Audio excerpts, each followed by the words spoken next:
Hey guys, Heather here with Underwater Panther, and it is chilly and windy outside. You'll probably hear the wind a little bit, and I've got like, I don't know what kind of an animal crawling around in the other part of the barn. It's totally freaking me out. So I've got my light I was gonna use shine that way so I can keep an eye on it, and then I've got my light set up a little bit different, but it is what it is. I might actually bring this in a little bit.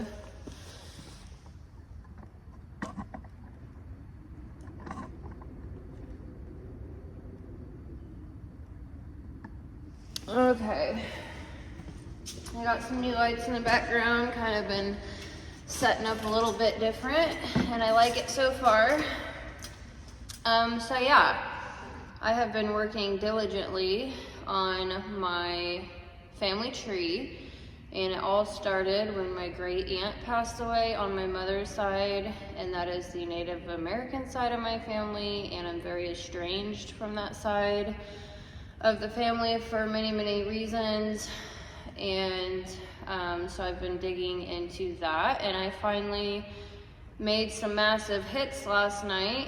I have been working on this for a few weeks now, hours on end, and I finally got into all of the pure Native Americans, and so I went 10 generations back, and it's very interesting.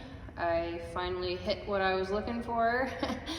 And so I'm organizing that information. It is a ton of information. I am going to print it off and make a book.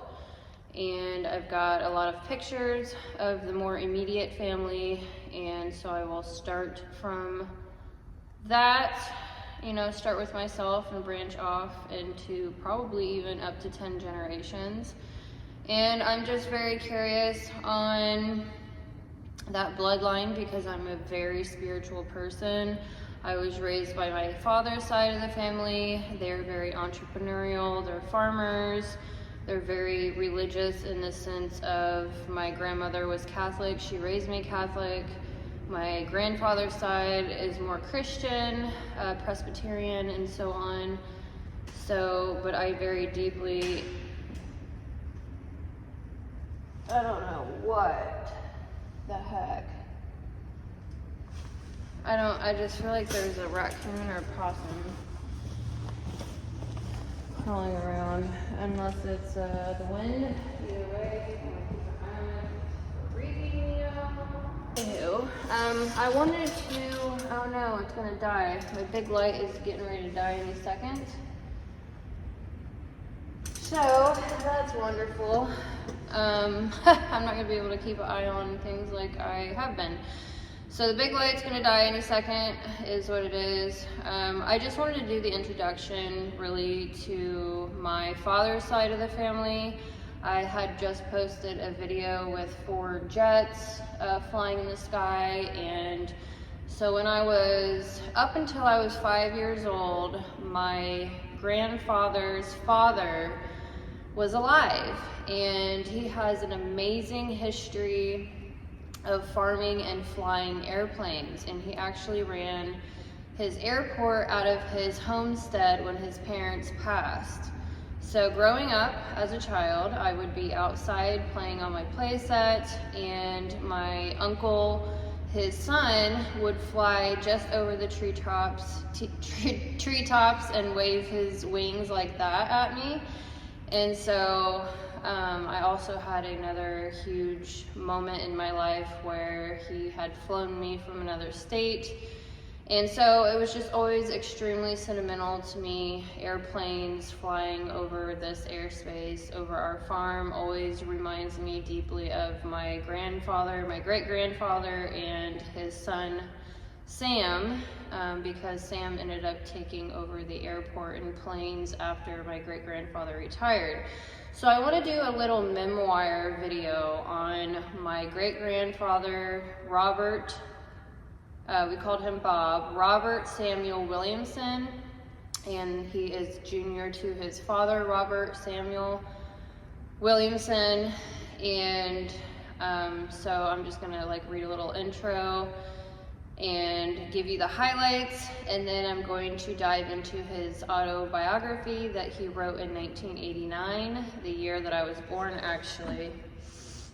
And that light is turned off and I cannot watch for the animal that it keeps creeping around the walls.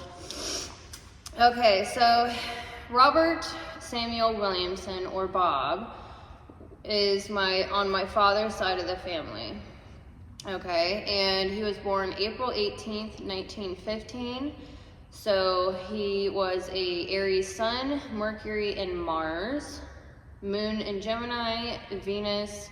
He had a Pisces, Venus and Jupiter, Cancer rising, and he also had Neptune in Cancer. So I do get Aries energies from my mother's side and my father's side very deeply. There are tons of Aries in my family.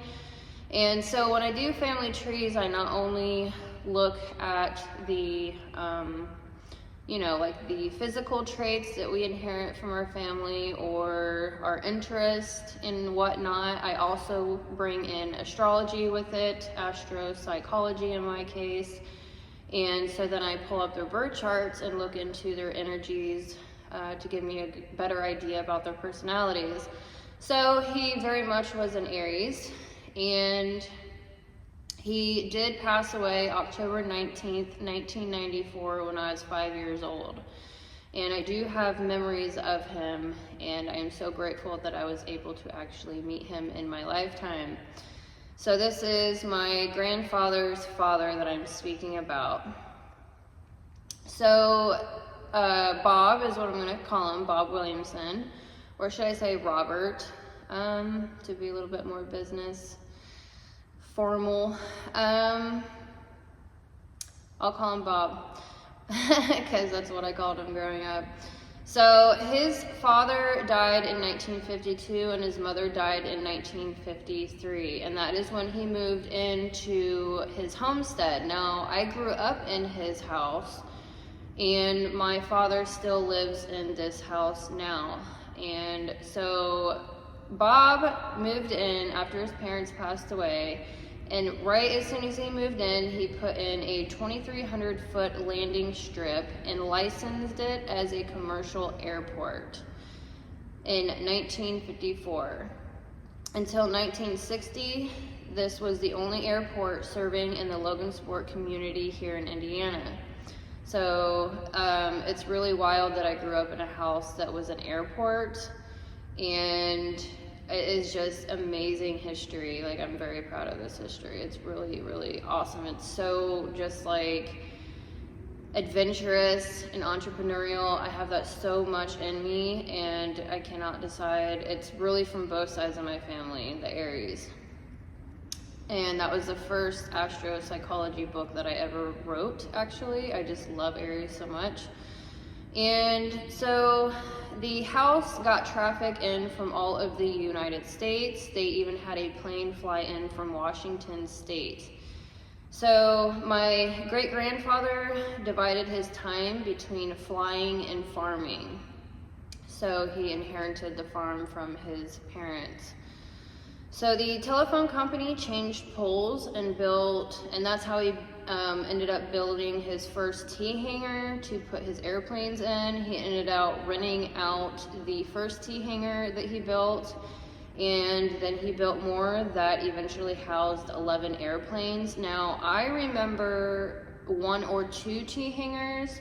They were there. It could have been the barn also. I was so young. I was 5 years old when he passed away, but I do remember going over there, and I remember the huge T-hangers, and there were also porta pot outhouses.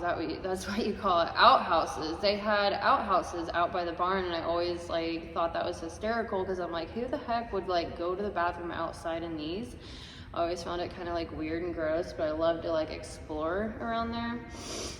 So that was really cool reading the story behind him building those. Bob, my great-grandfather, did all of the flying until 1964. Then he trained others to take over some of the trips. So he used single engine airplanes until he bought his twin Piper Apache in 1965. So they were using single engine airplanes up until that point. In 1967, Robert Samuel Williamson opened the Monticello Airport in Indiana. In 1969, he opened the newly constructed Winnemac Airport in Indiana. 1971, he reopened the Rensselaer Airport and then turned that airport over to his son, Samuel, or Sam as we called him. When he came back from the Vietnam War, he was in the Army. He was Sam. I do remember my Uncle Sam. He was a triathlon. He loved triathlons. He was very athletic. My whole family is very athletic and competitive and very good Christian people. And they really had their head on straight. They worked very, very hard, and that is absolutely where I get my work ethic from, is from my father's side.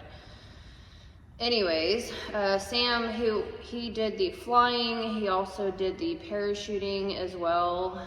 That was just a thing. And then Sam ended up coming back to the Logansport Airport in 1977. And then in 1980, Sam and his father Robert made a deal with the Logansport Flying Service stockholders to sell the Logansport Airport to Sam. And in 1989, Sam made the final payments on the Logansport Airport. So Robert Samuel Williamson, my great-grandfather, he flew airplanes for 40 years. He had a 40-year flying career. He accumulated over 2 million miles of flying time, and that was all over 45 states in the United States and 4 Canadian provinces. His first student that he trained to become a pilot was in 1954, and his last student was in 1984, and that was Dr. Bill Harvey. So Robert Samuel Williamson was also the Bethlehem Township Secretary Treasurer for the Farm Bureau. He was the president of the Boys 4-H Club. He was the county commissioner and served 2 terms. He managed all the tax money coming in and spending that dealt with construction. There were 181 bridges that they maintained, 960 miles of road, and they were in charge of the county highway department, as well as 97 employees at the community building in Logansport. He was a Toastmasters club. That I think is something that he really practiced his speech, his talking in front of groups, and he accumulated many speech contest trophies. So his father, he really admired his father, Robert Samuel Williamson Sr. He lived with him for 26 years and learned how to farm. He had a very hard work ethic. He loved his father because he was a very Christian man, and his father taught 45 years of Sunday school at a Presbyterian church that is down the road from here. So I was actually raised Catholic. My grandmother was very into the Catholic faith, and my grandfather did that for a time due to, I don't know, because they're married. But then he ended up branching off of that and really tried to keep that Presbyterian church going for many years. I always wondered why, and now looking into this autobiography and history, I now know why. And my grandfather was always upset with the Catholic Church because their preachers are not elected by the body. It has a whole different hierarchy. And so the Presbyterian that I looked up, I'm not very familiar with the religion, but I did see that they do elect their elders. And so that was a huge thing that influenced my grandfather on why he continues to go to that church. So anyways, that's my intro. It's amazing. I grew up in Robert Samuel's house, and the landing strip, actually, I grew up riding four-wheelers, and I would mow down that landing strip exactly where he had it. Every summer, all the time, I was always outside riding, but I always kept that mowed down so that it was like in remembrance of my great-grandfather. And I just now recently read this autobiography as of like 2 days ago, and so all of my memories were just from what I remember, as well as the few stories that I've heard. And reading his 22-page autobiography, it was just amazing. He's actually a pretty decent writer. He had a lot of Pisces energy. Now I have Pisces. I have a Venus Pisces as well. And he was a very musical man. He loved to play the saxophone. And I also am a very musically inclined, creative human being with Pisces ego, Pisces North Node, and Venus. And so I appreciate the softer side of this man. He was a very, very good-hearted, empathetic man, but he was also he had a lot of Sagittarius energy, and he was very, very adventurous, and I can't imagine the lifestyle his children grew up in. It would just be such a fun, adventurous life. And I realized actually that two of his sons became accountants, and then my aunt is also an accountant, and I was an accountant for 5 years when I managed my grandfather's business way back in the day, and I'm so naturally good at accounting, and I find it like hilarious because I didn't really realize that's what they went to school for and love to do. So anyways, I am super enjoying this family tree history, and I just want to come in here and do this first video of my great-grandfather, because I grew up in his house and I remember him, and I hold him so dear in my heart, and every time I see an airplane I think of him. And I remember Sam's funeral. My uncle, he passed away due to brain cancer, and I remember his funeral, and he was in the army. He went to the Vietnam War, so they did the shooting off of the rifles or whatever, and they actually had I don't know if it's the Blue Angels, but they had a formation of jets fly over the funeral after they shot the guns off. And then I remember we all had a moment of silence when he was being lowered into the ground, and this like red-tailed hawk just flew over as we're all bowing our heads, and it just like glided. It didn't even flap its wings, it just glided. And I remember looking at it. I'll never forget that moment. Years later, my cousin Sam actually said that his father said he would come back as a red-tailed hawk, and that was like beautiful. It was very beautiful. So I have a lot of memories, and it's good to remember those people and be appreciative of where we come from. It is like we are so disconnected from nature and cycles and family, and upholding family values and understanding who they truly were even after they pass away. It's just so very important to keep that alive, to keep them alive. And it's a very sacred thing to me, so that's why I'm sharing. Eventually I'm going to get into my Native American side. I am, but it's just a lot more research, obviously. My father's side of the family, they have been doing this family tree stuff for a very long time, so they are very organized, and it's not really any legwork for me. It's just plugging stuff in. So the legwork is coming from my mother's side, but I have finally made the hits that I was looking for, some of them, and I am working on creating a book myself. And then I really want to get deep into my Native American roots as much as I can.